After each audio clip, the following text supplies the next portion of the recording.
when I was president of the American Psychological Association, they tried to media train me. And an encounter I had with CNN summarizes what I'm going to be talking about today, which is the 11th reason to be optimistic. The editor of Discover told us 10 of them. I'm going to give you the 11th. So they came to me, CNN, and they said, Professor Seligman, would you tell us about the state of psychology today? We'd like to interview you about that. And I said, great. He said, but this is CNN, so you only get a soundbite. So, well, how many words do I get? I said, well, one. The cameras rolled, and she said, Professor Seligman, what is the state of psychology today? Good. Cut. That won't do. We'd really better give you a longer soundbite. Well, how many words do I get this time? Well, you get 2. Dr. Seligman, what is the state of psychology today? Not good.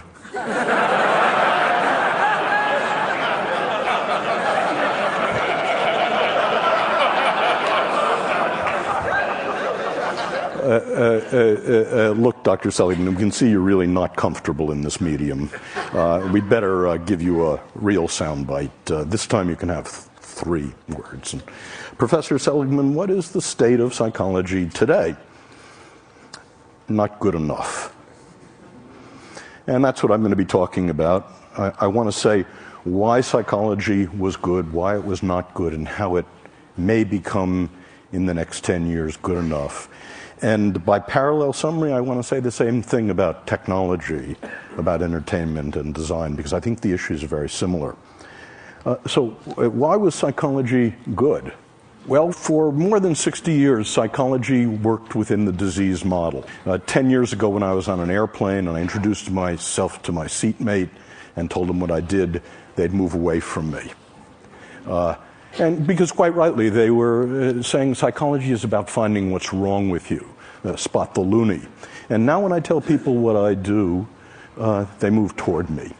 And what was good about psychology, about the $30 billion investment NIMH made, about working in the disease model, about what you mean by psychology, is that 60 years ago, none of the disorders were treatable. It was entirely smoke and mirrors. And now 14 of the disorders are treatable, 2 of them actually curable. And the other thing that happened is that a science developed, a science of mental illness, that we found out that we could take fuzzy concepts like depression, alcoholism, and measure them with rigor. That we could create a classification of the mental illnesses, that we could understand the causality of the mental illnesses. We could look across time at the same people, for example, who are genetically vulnerable to schizophrenia, and ask what the contribution of mothering, of genetics are. And we could isolate third variables by doing experiments on the mental illnesses.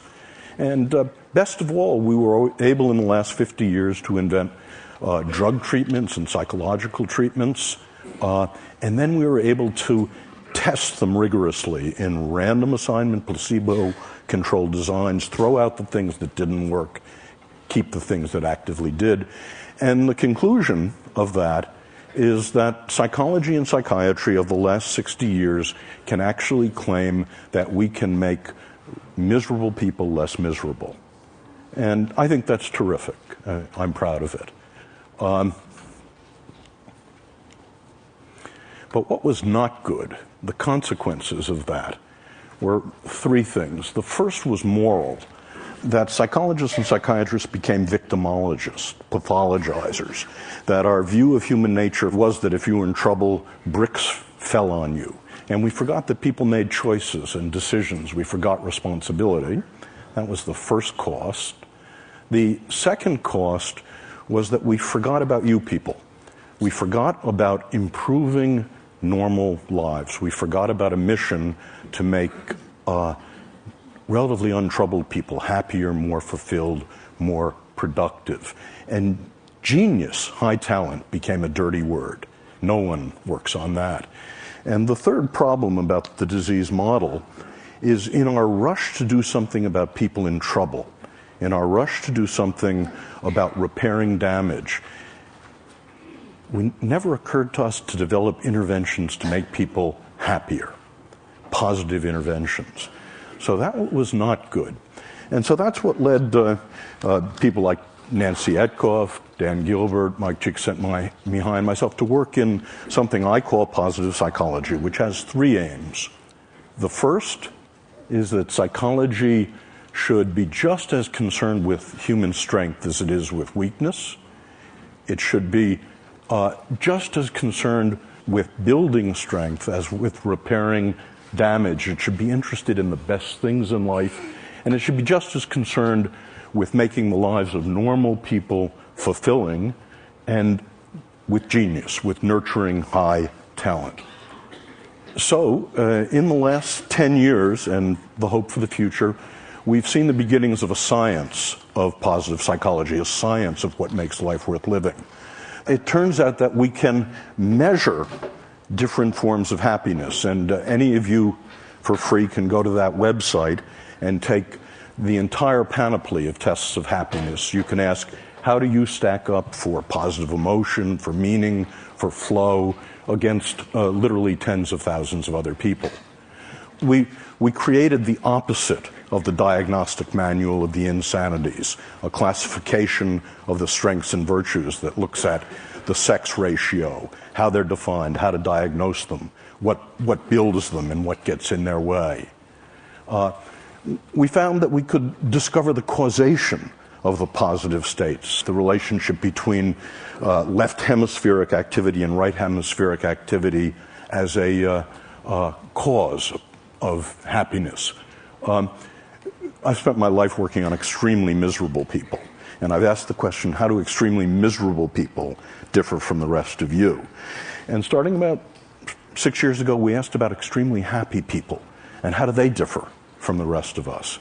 And it turns out there's one way, very surprising, they're not more religious, they're not in better shape, they don't have more money, they're not better looking, they don't have more good events and fewer bad events. The one way in which they differ, they're extremely social. They don't sit in seminars on Saturday morning. They don't spend time alone. Each of them is in a romantic relationship, and each has a rich repertoire of friends. But watch out here. This is merely correlational data, not causal, and it's about happiness in the first Hollywood sense I'm going to talk about. Happiness of ebullience and giggling and good cheer. And I'm going to suggest to you that's not nearly enough in just a moment. We found we could begin to look at interventions over the centuries, from the Buddha to Tony Robbins. About 120 interventions have been proposed that allegedly make people happy. And we find that we've been able to manualize many of them, and we actually carry out random assignment efficacy and effectiveness studies. That is, which ones actually make people lastingly happier. In a couple of minutes, I'll tell you about some of those results. But the upshot of this is that the mission I want psychology to have, in addition to its mission of curing the mentally ill, in addition to its mission of making miserable people less miserable, is, can psychology actually make people happier? And to ask that question, happy is not a word I use very much. We've had to break it down into what I think is askable about happy. And I believe there are three different, and I call them different because different interventions build them. It's possible to have one rather than the other. Three different happy lives. The first happy life is the pleasant life. This is a life in which you have as much positive emotion as you possibly can, and the skills to amplify it. The second is a life of engagement, a life in your work, your parenting, your love, your leisure. Time stops for you. That's what Aristotle was talking about. And third, the meaningful life. So I want to say a little bit about each of those lives and what we know about them. The first life is the pleasant life. And it's simply, as best we can find it, it's having as many of the pleasures as you can, as much positive emotion as you can, and learning the skills, savoring mindfulness, that amplify them, that stretch them over time and space. But the pleasant life has three drawbacks, and it's why positive psychology is not happyology, and why it doesn't end here. The first drawback is that it turns out the pleasant life, your experience of positive emotion, is heritable, about 50% heritable, and in fact, not very modifiable. So the different tricks that Mathieu and I and others know about increasing the amount of positive emotion in your life are 15 to 20% tricks, getting more of it. Second is that positive emotion habituates. It habituates rapidly, indeed. It's all like French vanilla ice cream. The first taste is 100%. By the time you're down to the sixth taste, it's gone. And as I said, it's not particularly malleable. And this leads to the second life. And I have to tell you about my friend Len to talk about why positive psychology is more than positive emotion, more than building pleasure. In two of the three great arenas of life, by the time Len was 30, Len was enormously successful. The first arena was work. By the time he was 20, he's an options trader. By the time he was 25, he was a multimillionaire and the head of an options trading company. Second, in play, he's a national champion bridge player. And but in the third great arena of life, love, Len is an abysmal failure. And the reason he was that Len is a cold fish. Len is an introvert. American women said to Len when he dated them, "You're no fun. You don't have positive emotion. Get lost."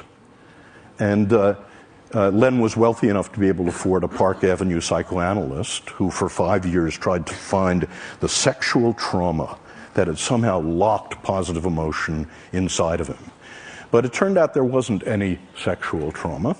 It turned out that Len grew up in Long Island and he played football and watched football and played bridge. Len is in the bottom 5% of what we call positive affectivity. So the question is Len unhappy? And I want to say not. Contrary to what psychology told us about the bottom 50% of the human race in positive affectivity, I think Len is one of the happiest people I know. He's not consigned to the hell of unhappiness, and that's because Len, like most of you, is enormously capable of flow. When he walks onto the floor of the American Exchange at 9:30 in the morning, time stops for him, and it stops till the closing bell. When the first card is played, till 10 days later, the tournament is over, time stops for Len. And this is indeed what Mike Csikszentmihalyi has been talking about flow, and it's distinct from pleasure in a very important way. Pleasure has raw feels. You know it's happening. There's thought and feeling. But what Mike told you yesterday, during flow, you can't feel anything. You're one with the music. Time stops. You have intense concentration. And this is indeed the characteristic of what we think of as the good life. And we think there's a recipe for it, and it's knowing what your highest strengths are. And again, there's a valid test of what your 5 highest strengths are, and then recrafting your life to use them as much as you possibly can. Recrafting your work, your love, your play, your friendship, your parenting. Just one example. One person I worked with was a bagger at Gennardi's. Hated the job. She's working her way through college. Her highest strength was social intelligence. So she recrafted bagging to make the encounter with her the social highlight of every customer's day. Now, obviously she failed, but what she did was to take her highest strengths and recraft work to use them as much as possible. What you get out of that is not smiliness. You don't look like Debbie Reynolds, you don't giggle a lot. What you get is more absorption. So that's the second path. The first path, positive emotion. The second path is eudaimonia and flow. And the third path is meaning. This is the most venerable of all the happinesses traditionally. And meaning in this view consists of, very parallel to eudaimonia, it consists of knowing what your highest strengths are and using them to belong to and in the service of something larger than you are. Well, I mentioned that for all three kinds of lives, the pleasant life, the good life, the meaningful life, people are now hard at work on the question, are there things that lastingly change those lives? And the answer seems to be yes, and I'll just give you some samples of it. It's being done in a rigorous manner. It's being done in the same way that we test drugs to see what really works. So we do random assignment, placebo-controlled, long-term studies of different interventions. And just to sample the kind of interventions that we find have an effect. When we teach people about the pleasant life, how to have more pleasure in your life, one of your assignments is to take the mindfulness skills, the savoring skills, and you're assigned to design a beautiful day. Next Saturday, set a day aside, design yourself a beautiful day, and use savoring and mindfulness to enhance those pleasures. And we can show in that way that the pleasant life is enhanced. Gratitude visit. I want you all to do this with me now, if you would. Close your eyes. I'd like you to remember someone who did something enormously important that changed your life in a good direction, who you never properly thanked. The person has to be alive. Okay? Now, you can open your eyes. I hope all of you have such a person. Your assignment, when you're learning the gratitude visit, is to write a 300-word testimonial to that person, call them on the phone in Phoenix, ask if you can visit, don't tell them why, show up at their door, you read the testimonial. Everyone weeps when this happens. And what happens is when we test people 1 week later, a month later, 3 months later, they're both happier and less depressed. Another example is a strengths date, in which we get couples to identify their highest strengths on the strengths test, and then to design an evening in which they both use their strengths. And we find this is a strengthener of relationships. And fun versus philanthropy, but it's so heartening to be in a group like this in which so many of you have turned your lives to philanthropy. Well, my undergraduates and the people I work with haven't discovered this, so we actually have people do something altruistic and do something fun, and to contrast it. And what you find is when you do something fun, it has a square wave walk set. When you do something philanthropic to help another person, it lasts, and it lasts. So those are examples of positive interventions. So the next to last thing I want to say is we're interested in how much life satisfaction people have. This is really what you're about. And that's our target variable. And we ask the question, as a function of the three different lives, how much life satisfaction do you get? So we ask, and we've done this in 15 replications involving thousands of people, to what extent does the pursuit of pleasure, the pursuit of positive emotion, the pleasant life, the pursuit of engagement, time stopping for you, and the pursuit of meaning contribute to life satisfaction? And our results surprised us. They were backward of what we thought. It turns out the pursuit of pleasure has almost no contribution to life satisfaction. The pursuit of meaning is the strongest, and this is the pursuit of engagement is also very strong. Where pleasure matters is if you have both engagement and you have meaning, then pleasure is the whipped cream and the cherry, which is to say the full life, the sum is greater than the parts if you've got all three. Conversely, if you have none of the three, the empty life, the sum is less than the parts. And what we're asking now is, does the very same relationship physical health, morbidity, how long you live, and productivity follow the same relationship. That is, in a corporation, is productivity a function of positive emotion, engagement, and meaning? Is health a function of positive engagement, of pleasure, and of meaning in life? And there is reason to think the answer to both of those may well be yes. So Chris said that the last speaker had a chance to try to integrate what he heard, and so this was amazing for me. I've never been in a gathering like this. I've never seen speakers stretch beyond themselves so much, which was one of the remarkable things. But I found that the problems of psychology seem to be parallel to the problems of technology, entertainment, and design. In the following way, we all know that technology, entertainment, and design have been and can be used for destructive purposes. We also know that technology, entertainment, and design can be used to relieve misery. And by the way, the distinction between relieving misery and building happiness is extremely important. I thought when I first became a therapist 30 years ago that if I could make someone, if I was good enough to make someone not depressed, not anxious, not angry, that I'd make them happy. And I never found that. I found the best you could ever do was to get to zero, that they were empty. And it turns out the skills of happiness, the skills of the pleasant life, the skills of engagement, the skills of meaning are different from the skills of relieving misery. And so the parallel thing holds with technology, entertainment, and design, I believe. That is, it is possible for these three drivers of our world to increase happiness, to increase positive emotion, and that's typically how they've been used. But once you fractionate happiness the way I do, not just positive emotion, that's not nearly enough. There's flow in life and there's meaning in life.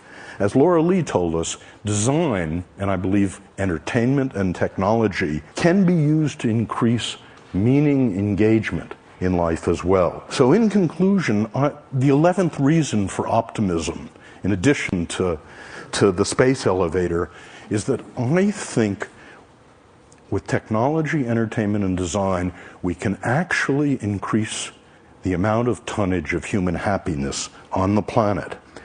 And if technology can, in the next decade or two, increase the pleasant life, the good life, and the meaningful life, it will be good enough.